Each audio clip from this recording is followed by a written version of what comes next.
We love Studio Ghibli. We really love Studio Ghibli movies. And apparently also organizing movies. So, Let's get this underway. Turn up your lights. and prep your cameras for Lights, camera, chatter.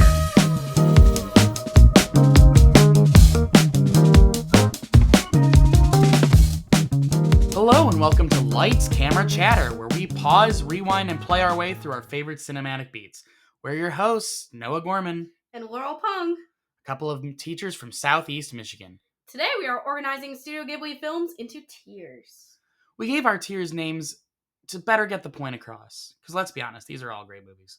So we're calling S tier genuinely one of the best movies I've seen. A is incredible. B is pretty gosh darn good. C is decent. D is not my vibe, but we are not necessarily calling the movie bad. And F is actually bad. Just for the record, Laurel and I did our tiers separately. We only actually ultimately agreed on about 4 of these. For time's sake, we will be skipping the Studio Ghibli works that did not receive a theatrical release. These include Ocean Waves from 1993, Ranjan the Robber's Daughter from 2014, and Earwig and the Witch 2020.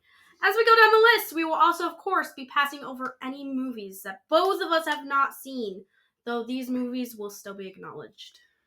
We don't have anything theatrical in the F tier at this time, because let's be honest with ourselves, Studio Ghibli movies are incredible. But special unshout out, I guess I would call it, to Earwig and the Witch. If we included those, the Earwig and the Witch TV special would be in the F tier. Actually bad. You get an F, and you get an... No, just the one. We will be going over these in release order. Let's get to it. Let's kick things off with a Studio Ghibli movie that isn't technically a Studio Ghibli movie. Nausicaä and the Valley of the Wind. Let me explain. This movie came out in 1984. It was Hayao Miyazaki's first film. And it was released before Miyazaki started Studio Ghibli. So while it has been given the honorary moniker as a part of Studio Ghibli and it's on all the lists that you see, including this one that you're listening to right now, it is not technically a Studio Ghibli film. That said, I'm quick to say, pretty gosh darn good movie. Gives the Ghibli apocalypse vibes. You hear that phrase a lot in trope-speaking media, which is when a Studio Ghibli movie does the thing where it takes place several generations after an apocalypse, such as this movie and Castle in the Sky and a couple of others that we will talk about as we get further down the list. Yeah, post-apocalyptic, very toxic in the future because of humans. I think they're pretty gosh darn good. It's a B. This is one of the very few movies on this list that Laurel and I are in 100% agreement upon. It also carries a good message of just maybe don't hurt nature too badly. That will bite us later. So don't do that. If you hurt nature, nature will hurt us. Castle in the Sky, 1986, when Studio Ghibli was actually Studio Ghibli at that point. Only 2 years later, not bad. So this is if you haven't seen the movie, this is basically a pirate/military adventure. I love the pirate gang after the initial. They're actually pretty sweet. There's also another Ghibli apocalypse film where we are in a world set several generations after an apocalypse, with the super weapon being so far distant in the past, many characters in the film don't believe it exists. Being the titular Castle in the Sky. Spoilers for the 1986 movie Castle in the Sky. But no, it's an incredible movie. It is my absolute favorite Studio Ghibli movie. It is his favorite. I gave it an S tier. I gave it an A tier. It's pretty awesome. And a funny thing that I won't quite spell out because we are still a family-friendly show, but the original English title was Laputa Castle in the Sky. That's the name of the ancient city. This was changed specifically for the American English release because in another language prevalent in the United States, Laputa looks very similar to something else. Uh-oh. If you know, you know. And if you don't, consider yourself lucky. Fun times. Laurel hasn't seen this movie yet, so I'll be speaking exclusively for this entry, but 1988's Grave of the Fireflies. It's an incredible film. I give it an S tier. It is did not influence my decision, but interesting fact, it is one of only 3 Studio Ghibli movies that has 100% on Rotten Tomatoes. For those who are not aware, it is a war movie with a Studio Ghibli skin. That is why it works so well. It's also, by proxy, a heart-wrenching, tragic drama. I've heard it is very sad. It takes place during the real-life World War II, albeit with a fictional character, who's charged with taking care of his younger sister after Allies firebombed Japan. Yeah, this is probably going to be one of those movies that's going to be added to the Laurel cry list. Yes, we do have one of those. I'm surprised you volunteered that information to our listeners. I'll be honest. Yeah, fair enough. Speaking of another movie that's also on my Made Laurel cry list, My Neighbor Totoro, 1998. I felt bad that the mother was about to die, okay? I thought she was going. Again, spoilers for the 1988 film My Neighbor Totoro. On a more serious note, this is probably genuinely the cutest movie I have ever seen. So adorable. I don't have any further commentary. It's a very cute movie. It's not quite my favorite thing in the world, just because we talked about target audiences last episode, and we'll talk about it here. It's a bit of a younger target audience. I will stand on my soapbox and say Studio Ghibli is an excellent example, such as Grave of the Fireflies, that animation does not necessarily mean for kids, by any means. However, My Neighbor Totoro was literally made for kids, and I first saw it when I was 23, and I think that I just was a little bit older than the intended audience for it. Yeah, probably. Which is perfectly fine. I think it's a lovely movie. I think it's adorable. It's just not really for me. So for that, I gave it a B tier. I also gave it a B tier, but it's like high B. It'd be an A if I didn't have so many A ones. A B plus, if you will. B plus. That said, let's carry on to Kiki's Delivery Service. This is one that I had not seen till very recently, when Laurel, we were going through ideas for a tier list. This idea came up months ago, and Laurel learns that I hadn't seen Kiki's Delivery Service. We had it on Blu-ray, I just hadn't watched it. It was my fault. I won't say it's not well done. It is, again, certainly not my thing, but it is a very well done film. But it's not my thing enough that I gave it a C tier. It is a decent film. It's just not one I really enjoyed watching. I love this film. I actually put this on an A. And I have 2 words for that. Talking cat. And another 3 words. Believe in yourself. Talking cat and believing yourself. Is that the moral of the story, Laurel? I mean, essentially. Well, that and take time to rest. Fair enough. While we are here, I would also like to throw an acknowledgement to Kiki's Delivery Service came out in 1989. In 1991, we got Only Yesterday. Neither of us have seen Only Yesterday, so we're not going to do any sort of formal review. But I will acknowledge it as the second of 3 Studio Ghibli films with a 100% on Rotten Tomatoes. Next on our list, Porco Rosso from 1992. What is there not to love about a pilot that has been cursed into a pig? Not some jabs at himself for it. And then, supposedly finds his true love at the end. Or at least it's implied. Spoilers! Again, spoiler for the 1992 movie. How many times can I make this joke before it gets old? Porco Rosso. All jokes aside, it was a really fun movie. I had a blast watching it. I think it was a very good historical fiction blend. A lot of Studio Ghibli movies do take place during real world events, even though the characters are entirely fiction. I think this was a really good use and a really good example of that. And for that reason, I give it an A tier. Incredible. Lots of cool seaplanes. Also A tier for me. Seaplanes is all it needs to get a good A tier. I'm going to reference this next one because, another one neither of us have seen, Poko from 1994. Throwing that acknowledgement out there because, again, that is one that neither of us have watched before.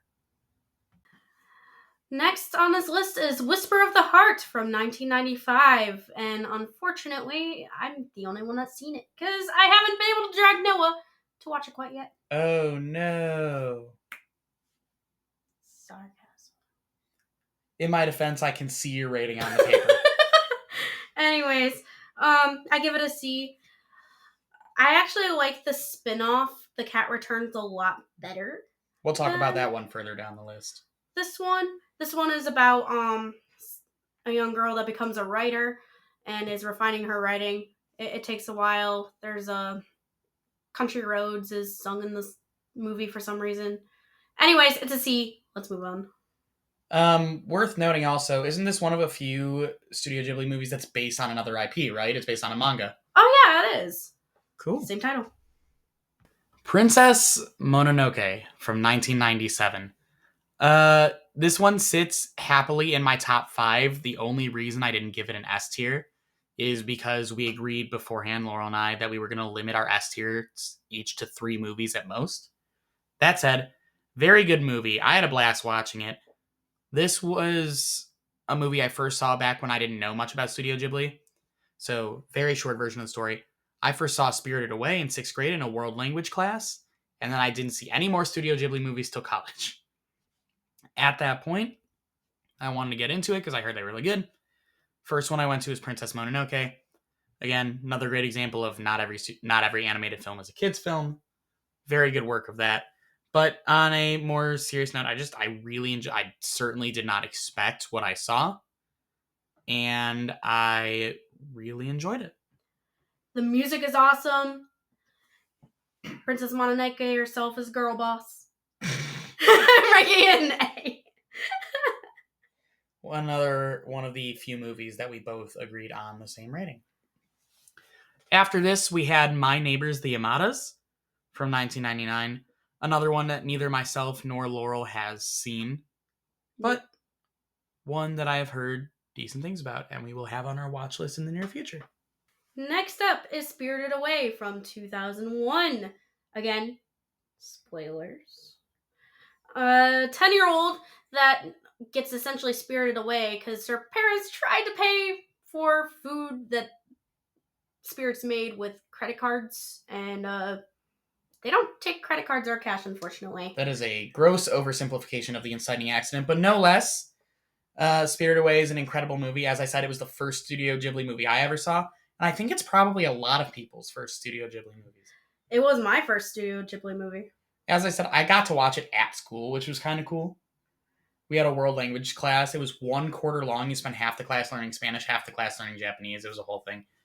Shout out to Orchard Lake Middle School, which doesn't exist anymore, so I can shout them out. But it's a great movie. I gave it an A tier, and I also gave it an A tier. What I will say is it is incredible. It is simultaneously maybe a little overdone. That is not me roasting the movie in any way. That is simply, it is, along with My Neighbor Totoro, Spirited Away has kind of become the face of Studio Ghibli. So if you're looking for their other stuff, you get overexposed to those 2 films pretty quickly. And that's not necessarily a bad thing. But if you've already seen it, you're like, come on, show me something else. Show me something new. It's a good film. Did I say it wasn't? I gave it an A tier. Okay, fair enough. Coming to us in 2002, The Cat Returns is a spin-off of Whisper of the Heart, as we talked about earlier, about a girl who slowly turns into a cat, also known as the life's goals of my fiance, Laurel. Yeah. You heard it here first, folks. Jokes aside, it was a cute movie. It wasn't really for me. I don't really have any big issues with it. I just feel very neutrally towards it, and for that, I gave it a C tier. Decent. However, this is where we vastly disagree. I gave it an S, because magical cats. That is all, folks. What's the meme? I'm a simple folk. I see magical cats. I press like. Yes. Works for me. Next on our list is Howl's Moving Castle from 2004. One of my favorite movies of all time, so of course this is my S tier. If you have been living kind of under the Studio Ghibli rock, it is about a beautiful lady that turns into an old lady because of a curse of a jealous witch. And she finds her way to break the curse on the Stealer of Hearts, Howl. This was a great movie. This is actually the Studio Ghibli movie I saw most recently for the first time. I think it was 2 weeks ago, 3 weeks ago, somewhere in there. It's also my comfort movie. It was very recent, and Laurel wanted to watch it, and we had it, so we watched it. It was really good. English dub, shout out to Billy Crystal voicing Calcifer, being my favorite thing about the movie. But also, it was just a really good movie. I do remember saying to Laurel, "Aw, the little fire's so cute," and then hearing Billy Crystal's voice and just being stunned to silence for a solid 30 seconds. May all your bacon burn. Man. But no, it was a really good movie. As Laurel said, she gave it an S, and I give it an A tier. We're going to get our next reference to a movie we haven't seen underway here. Tales from Earthsea, I believe within Studio Ghibli, the directorial debut of Goro Miyazaki, Hayao Miyazaki's son, based on the book series of the same title, the Earthsea books by Ursula K. Le Guin, one of my favorite authors. Shout out to anything written by Ursula Le Guin and anyone who's a fan of Ursula Le Guin. But the movie I have not seen. I will report back on Community Tab when I have seen it. Unfortunately, I heard it wasn't very good. I'm hoping that's not actually true. But as I said, I will see it and report back. Let's see. What is next on our list here? 2008's Ponyo. This is the first Studio Ghibli movie that I remember seeing ads for on TV. Straight up. Don't get me wrong. I'm not a baby. This did not come out when I was 1. But this is the first one I remember seeing ads for here in the States. With that said, didn't love it. But I'm going to chalk this up to the audience targeting thing. Because I saw this movie, which, according to its own advertisement, is aimed for kindergartners and young elementary schoolers by age, not literally kindergartners in name. And I was 22 or 23 when I saw it. Another case of, it's a cute movie. I just think I wasn't the person it was made for. It was fine. I gave it a D tier because, again, I don't have fun watching it, to be honest. Laurel, however. I am the other way around, though. I love watching this movie. It is so freaking cute! I gave it a B. It is a very cute movie. Next on our list, The Secret World of Arrietty from 2010. Unfortunately, Noah has not seen this one either, but it's okay. I only gave it a C as well. It's a really nice story. I like how there's tiny people and bigger people, but it was all right. I liked it enough. I will give a shout out to From Up on Poppy Hill from 2011 and The Wind Rises from 2013, as Noah and I have not seen either one of those two. One other mention to From Up on Poppy Hill, it's Goro Miyazaki's best rated and highest grossing film, so I definitely have put it on my watch list, and I know Laurel has it on hers, so again, another one that we will watch and report back to you guys once we have seen it and provide updated tier lists thereof. Now, moving on, 2013's The Tale of Princess Kaguya. To my understanding, this is based on an actual Japanese legend. It's a great movie about a little girl who just kind of comes out of a bamboo stalk, grows up, is destined to be a princess. What? Anyways, she grows up she's destined to be a princess. She's not a fan of any of her suitors. And so she sends them on these impossible missions where I will not continue on because we are now into the movies that are recent enough that I don't feel okay spoiling them. So, with that all said, great movie. The third and final film on our list that has 100% on Rotten Tomatoes. It's also another Takahata film, which means that none of the 100% movies are Miyazaki films, which is perfectly okay. Because as Laurel and I have been talking about for the past whatever timestamp you're at this point in the podcast, they're all great movies. They're all really good movies. I ended up giving this one a C. It's alright, but I like gave other movies better. I gave this my third and final S tier, and what I will say about it is I think it's the epitome of an observably good movie is not necessarily a fun movie. That varies for everyone. I had a fun time watching it. Fun as in I enjoyed it. Laurel did not as much.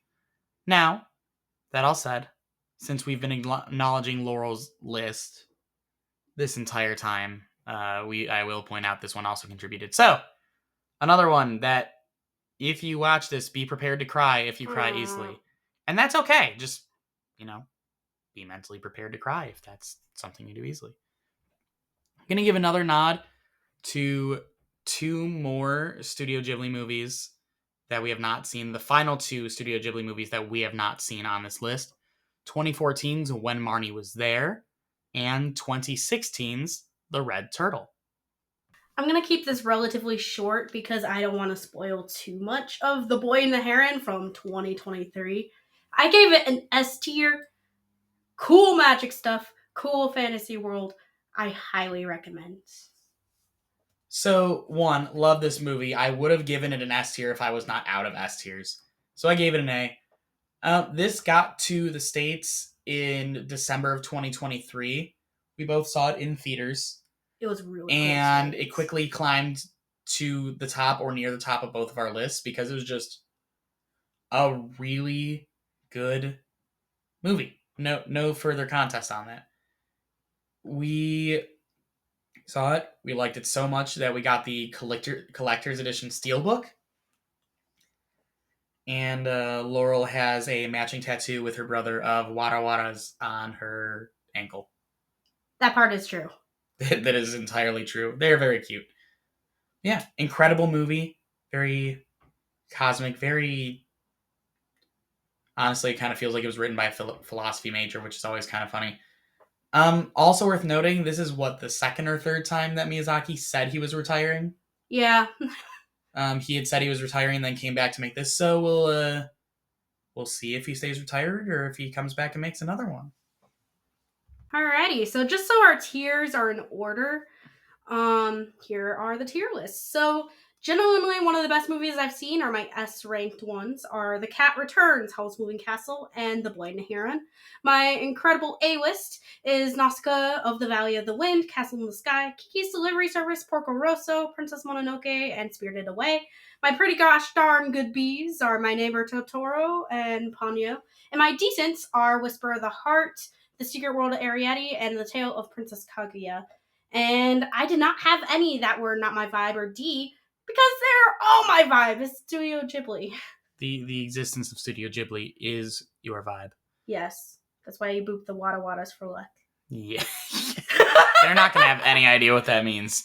All right, so my tier list, again, just to summarize for you guys, genuinely one of the best movies I've seen in my S tier. I had Castle in the Sky, Grave of the Fireflies, and The Tale of Princess Kaguya. My incredible, or A tier, was Porco Rosso, Princess Mononoke, Spirited Away, Howl's Moving Castle, and The Boy and the Heron. Pretty gosh darn good. My B tier was Nausicaä of the Valley of the Wind and My Neighbor Totoro. My decent, or C tier, was Kiki's Delivery Service and The Cat Returns. And not my vibe. Again, no offense to the film. It's just, it wasn't for me. My D tier is Ponyo. And again, an unshout out to Earwig and the Witch, which if we were doing the TV specials would be in my F tier. A little unshout out there. Also worth noting, you may have heard our pronunciation throughout. We double checked before filming this and confirms the pronunciation, despite the fact that neither of us used to say it this way, is Ghibli rather than Ghibli. I would imagine that comes from the fact that in Japanese it is Jiburi. Yeah. And so in English, Ghibli is more correct. Alright, I think that wraps everything up for today on Lights, Camera, Chatter. Everyone tiers things differently, and it's based on their enjoyment of the film. Don't forget, that's perfectly fine, perfectly allowed, and really, it's up to all of us individually. And that's kind of the fun of it. You came here, apparently, to our shock, to listen to our opinions on Studio Ghibli movies. Alright, yeah, humans vary vastly. This has been Lights, Camera, Chatter, and... Bye.